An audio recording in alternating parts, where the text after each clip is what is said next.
স্নেহ করবার, আদর করবার একটা সুযোগ পেয়ে রাধারানী যেন বেঁচেছে। শুধুই কি স্নেহ পরিতৃপ্তি, আত্মতৃপ্তি কি কিছু নেই? নিজে সে বন্ধা, তবু আসন্ন মাতৃত্বের কোনো রহস্যই তার অজ্ঞাত নয়, এটুকু জানানোর মধ্যে কিছু সুখ আছে বৈকি। তাই উঠতে বসতে খেতে শুতে অরুণাকে সাবধান করতে থাকে, উপদেশেরও অন্ত নেই। অমল বলে, হয়েছে হয়েছে, বৌদির জাটি কি যেন এক রাজ্যপদ পেয়েছে। বলি, আমি বেটা কি একেবারেই গৌণ? রাজ্য প্রতিষ্ঠার মূলে কি এ হতভাগ্যের কোনো পার্টি ছিল না? অরুণা আরক্ত মুখে চাপা গলায় অসভ্য বলে উঠে যায়। কিন্তু অমল ওই রকমই। তার হাসি ঠাট্টার চোটে অস্থির হতে হয়, তবু ভারী ভালো লাগে।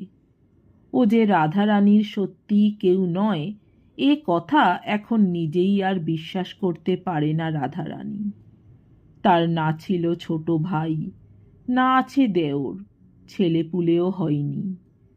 সূক্ষ্ম বুদ্ধিহীন ভালো মানুষ স্বামীটিকে নিয়ে একলা সংসার করতে করতে অনুভূতির ধারগুলো হয়ে গিয়েছিল ভোঁতা, প্রকৃতিতে এসে গিয়েছিল কঠোর রুক্ষতা। এতদিনে শুকনো গাছে যেন জল পড়েছে। বিভূতি সূক্ষ্ম বুদ্ধিহীন, তবু এ পরিবর্তন তারও চোখ এড়ায় না। রাধারানীকে যে এখন সর্বদা ভয় করে চলতে হয় না, এটা কি আর চোখ এড়িয়ে যাবার জিনিস? সেও ঠাট্টা করবার চেষ্টা করে, বলে, ব্যাপার কি বলো তো? তোমার যে আবার নবযৌবন ফিরে এলো দেখছি। বলি, আপ টু ডেট দেওরটির প্রেমে পড়ে যাওনি তো? রাধারানী দমবার মেয়ে নয়, সঙ্গে সঙ্গে বলে, আশ্চর্য কি, পড়তে কতক্ষণ, বরং না পড়াই আশ্চর্য। গুণ কত তার হিসেব রাখো?